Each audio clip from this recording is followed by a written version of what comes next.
नमस्कार छात्रों। आज हम लोग पार्ट 15 प्राकृतिक घटनाएं के जो प्रश्न उत्तर है उनके बारे में अपन लोग जो है चर्चा करेंगे। आप एक एक करके ध्यान से सुने इनके उत्तरों को, और ये सभी प्रश्न जो है समझाने के बाद में आपको नोटबुक के अंदर करने हैं। ठीक है। सबसे पहला जो क्वेश्चन है वो है, निम्नलिखित में से किसे घर्षण द्वारा आसानी से आवेशित नहीं किया जा सकता है। ठीक है। तो आप इस चीज को इसमें जो ऑप्शन दिए हुए हैं उन ऑप्शंस को आपको ध्यान से पढ़ें। सबसे पहले आपको दिया हुआ है प्लास्टिक का पैमाना, मतलब स्केल, फूला हुआ गुब्बारा, तांबे की छड़, ऊनी वस्त्र। तो इसके अंदर आप ये याद रखना कि रगड़ के द्वारा केवल हम कुचालक वस्तुओं को ही आवेशित कर सकते हैं। ठीक है। घर्षण के द्वारा, रगड़ के द्वारा हम लोग किसको आवेशित कर सकते हैं? केवल कुचालक वस्तुओं को। और जो चालक वस्तु है वो रगड़ के द्वारा आवेशित नहीं होती है। तो इस कारण से जो इसका आंसर होगा वो होगा आपकी तांबे की छड़। ऊनी वस्त्र को अपन लोग आवेशित कर सकते हैं, गुब्बारे को आवेशित कर सकते हैं, रबड़ का होता है वो कुचालक है, प्लास्टिक की स्केल है वो भी प्लास्टिक की है इसलिए उसको आवेशित, तांबे की छड़ इसमें आवेशित नहीं होगी घर्षण के द्वारा। ठीक है। तो केवल और केवल जो कुचालक वस्तुएं होती है उनका ही रगड़ के द्वारा उनको आसानी से आवेशित किया जा सकता है। दूसरा है, जब कांच की छड़ को रेशम के कपड़े से रगड़ते हैं। तो ये अपन ने ये चीज आप याद रखना कि जब दो वस्तुओं को आपस में रगड़ा जाता है तो दोनों पर विपरीत आवेश उत्पन्न होगा। एक धनावेशित होगी, दूसरी क्या होगी? ऋण आवेशित होगी। ठीक है। और ऐसी मान्यता मानी जाती है कि जब भी किसी भी छड़ को रेशम के कपड़े से अपन रगड़ते हैं तो वो कोई भी वस्तु उसको रगड़ेंगे तो वो वस्तु क्या हो जाएगी? धन आवेशित हो जाएगी। इसका अर्थ है कि जब कांच की छड़ को रेशम कपड़े से रगड़ेंगे तो छड़ जो है वो आपकी धन आवेशित हो जाएगी और कपड़ा आपका क्या होगा? ऋण आवेशित होगा। ठीक है।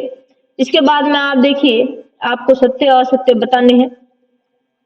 सत्य असत्य में जो पहला आपको दिया हुआ है वो है, सजातीय आवेश एक दूसरे को आकर्षित करते हैं। सजातीय का अर्थ का मतलब क्या हुआ? सजातीय का अर्थ हुआ एक जैसे आवेश, समान आवेश।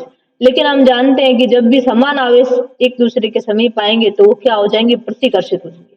तो ये आपका जो कथन है वो बिल्कुल असत्य है, फॉल्स है। आवेशित कांच की छड़ आवेशित एक प्लास्टिक स्ट्रा को आकर्षित करती है।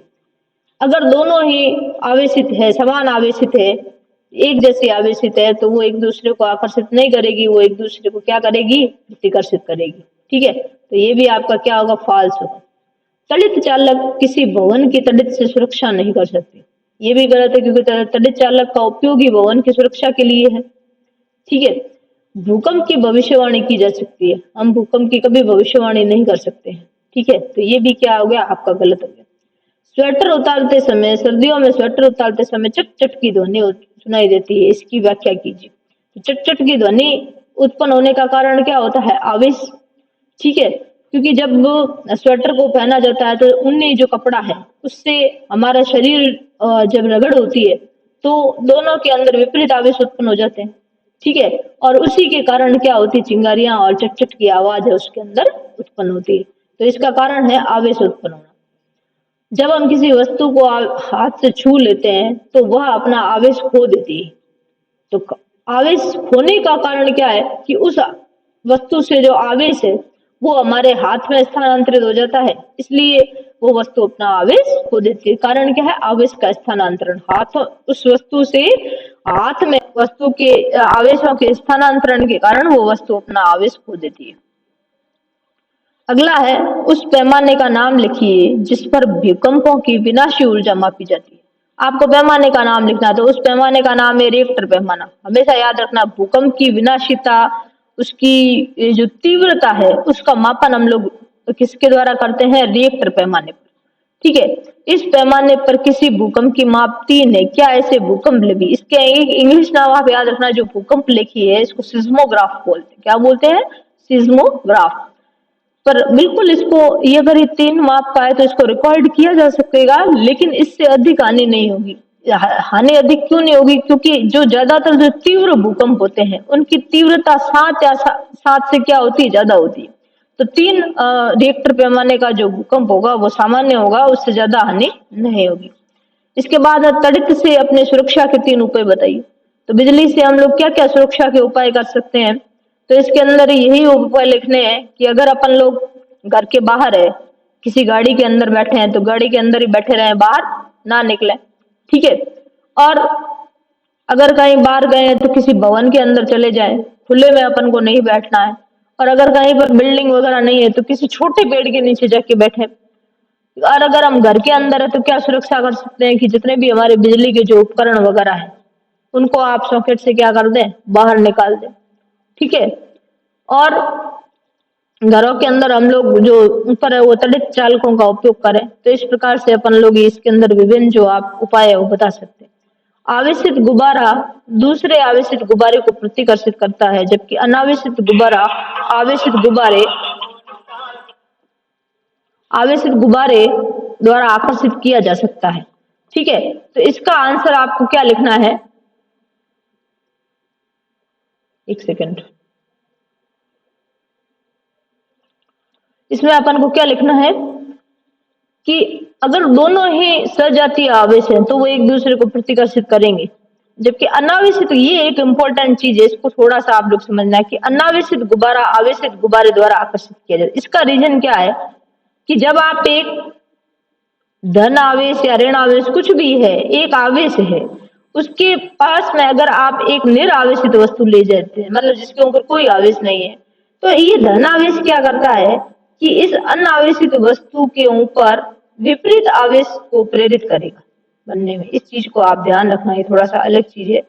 और इसके कारण, यानी अगर ये धन आवेश है तो यहाँ पे ऋण आवेश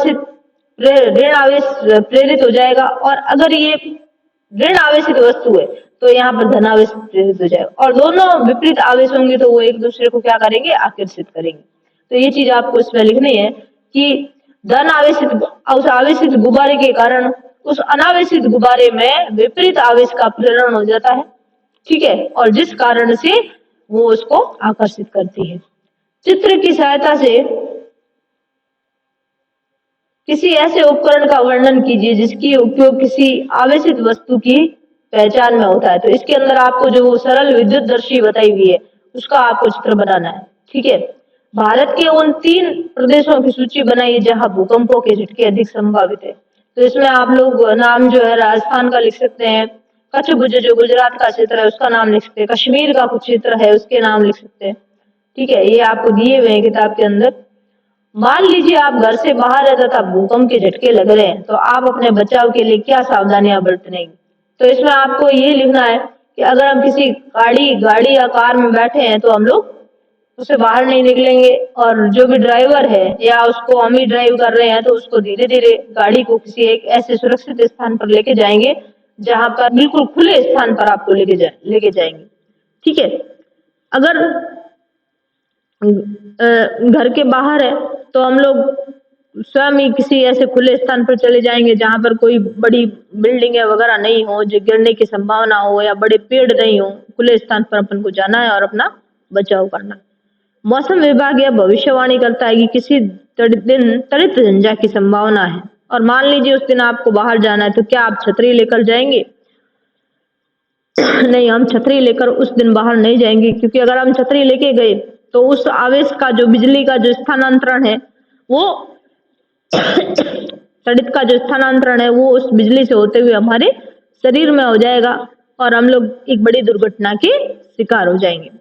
तो ये सारे जो प्रश्न है वो मैंने आपको अच्छे से समझा दिए हैं, ये आपको कॉपी में करने हैं। इसके साथ में जो आपको शॉर्ट के लिए आपको जो ये दिया हुआ है, आपने क्या सीखा, ये भी आपको करने हैं, ठीक है।